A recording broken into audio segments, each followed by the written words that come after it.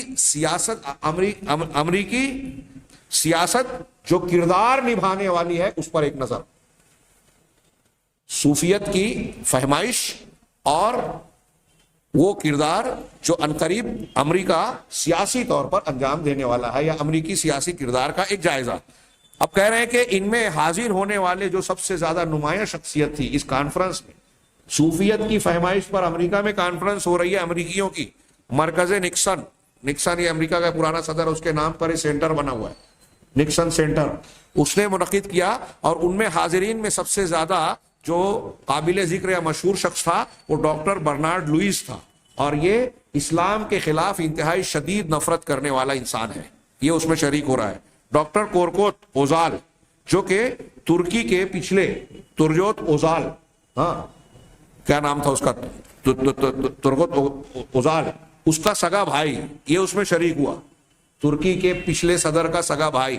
اسی طرح محمد ہشام قبانی جو کہ امریکی مجلس اسلامی کا صدر ہے, امریکہ کے مجلس اسلامی کا صدر ہے, یہ محمد ہشام قبانی, یہ اس میں حاضر ہوا, یہ صوفیت کے سمجھنے کے لیے. آگے کہہ رہے ہیں کہ اس میں اس کانفرنس کے اندر ایک بیانیہ تحقیقی رپورٹ پیش کی گئی, اور جو کہ یہ بیان کرتی تھی, ایک رپورٹ لوگوں کے اندر بانٹی گئی تحریری طور پر, رپورٹ تیار کی ہوئی, جو کہ مختلف جماعتیں اور اسلامی مذاہب اور اس کی طرف نسبت رکھنے والے لوگوں کا تعارف پیش کرتی تھی. اور اس میں اس رپورٹ کے اندر یہ بیان کیا گیا کہ سلفیوں کا جو مجموعہ ہے, ہاں, جو کہ ابن تیمیہ کے طریقے فکر اور مدرسے سے متعلق ہے, مدرسۃ ابن تیمیہ کا لفظ استعمال کیا, یعنی علامہ ابن تیمیہ کے نقطۂ نظر فکر اور طریقہ کار کی طرف نسبت رکھتے ہیں. یہ تعارف کے طور پر امریکی رپورٹ میں کہا گیا. وَأَطْلَقُوا عَلَيْهَا, اور اس پر انہوں نے مجموعۃ الاسلامی سیاسی اسلام کا مجموعہ کا نام دیا اس کو. وَوَضَعُوهَا دائرۃ حمراء, اور سلفیوں کو انہوں نے لال نشان کے درمیان ذکر کیا. میں نے اس سے پہلے بیان کیا کہ واشنگٹن کا, امریکہ کا جو فوجی دانشوروں کا طبقہ جو رپورٹ کرتا ہے تحقیق کرنے کے بعد کہ کون ہمارے لیے کیا ہے, کون دشمن ہے, تو اس نے مسلمانوں کی 3 کیٹیگری بنائی. اس میں ایک شدت پسند, ایک درمیانی, اور ایک بالکل لیبرل, یہی جو انتہا درجے کے اعتدال پسند ہے. تو شدت پسند میں انہوں نے صرف سلفیوں کا نام دیا, اس میں اور اضافہ ہے سلفیوں کے ساتھ ساتھ. یہاں انہوں نے کہتا گیا کہ اس نے سلفیوں کو انہوں نے لال نشان کے اندر رکھا کہ یہ سب سے خطرناک ہے. ہاں, وَاعْتَبَرُ مِن بَيْنِهَا, اب اس کے درمیان انہوں نے کہا کہ یہ لوگ شامل ہیں جن کے الگ الگ نام ہیں: وہابیت, جماعت فلسطینی فلسطینی جماعتیں, اسلامی فلسطینی جماعتیں, الجماعت الاسلامیہ السلفیہ, اسلامی جماعتیں سلفی, اسلامی سلفی جماعتیں, جماعت التبلیغ, تبلیغی جماعت, حزب التحریر اور حزب التحریر. ان لوگوں کو کہا کہ یہ سلفیوں کے مجموعے میں شامل ہیں. اب ہو سکتا ہے یہ جماعت التبلیغ والی, تو ہم جانتے ہیں کہ یہ جماعت التبلیغ جماعت التصوف ہی ہے, صوفیوں سے متاثر, صوفیوں کے دین کی مبلغ. یا تو ان سے غلطی ہوئی ہو یا کسی ایک پیش نظر, کسی ایک پہلو کے اعتبار سے ان کا نام ڈالا ہو. آگے آخری پیراگراف, ہاں, کہ یہ مجلس اسلامی, امریکہ کی مجلس اسلامی, یہ صوفی جماعت کی نمائندہ جماعت ہے. جس مجلس اسلامی کو اس میں شریک کیا گیا امریکہ کی, وہ صوفی جماعت کی نمائندہ ہے, جسے ہشام قبانی نے اسلامی معلومات کا ایک اہم مصدر اور مرکز اور سینٹر کے طور پر قائم کیا ہے, امریکی ادارے کے لیے قائم کیا ہے کہ امریکی ادارہ اس سینٹر کے ذریعے سے اسلام اور مسلمانوں کے لیے اہم معلومات حاصل کر سکتا ہے. اس لیے اس ادارے کو قائم کیا گیا ہے. اور کہہ رہے ہیں کہ پول وولفتینس, اب یہ عربی زبان میں ہے, اس کا انگلش تلفظ ہو سکتا ہے کچھ اور ہو, وولفویتز, یہ امریکہ کے پچھلے سابق وزیر دفاع کا مساعد اور معاون تھا.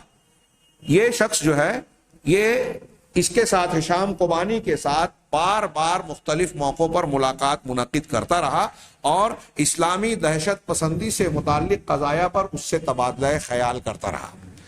ہشام قبانی سے صوفیوں سے یہ بات چیت کر رہے ہیں کہ اسلامی دہشت گردی کس کو کہا جائے, اس سے کیسے نمٹا جائے, کن کو ہم دہشت گرد کہیں, کس بنیاد پر کہیں, ہم کو مواد دو. تو ان کے جو مواد آتے ہیں نا یہ انہی لوگوں کے فراہم کیے ہوئے ہوتے ہیں.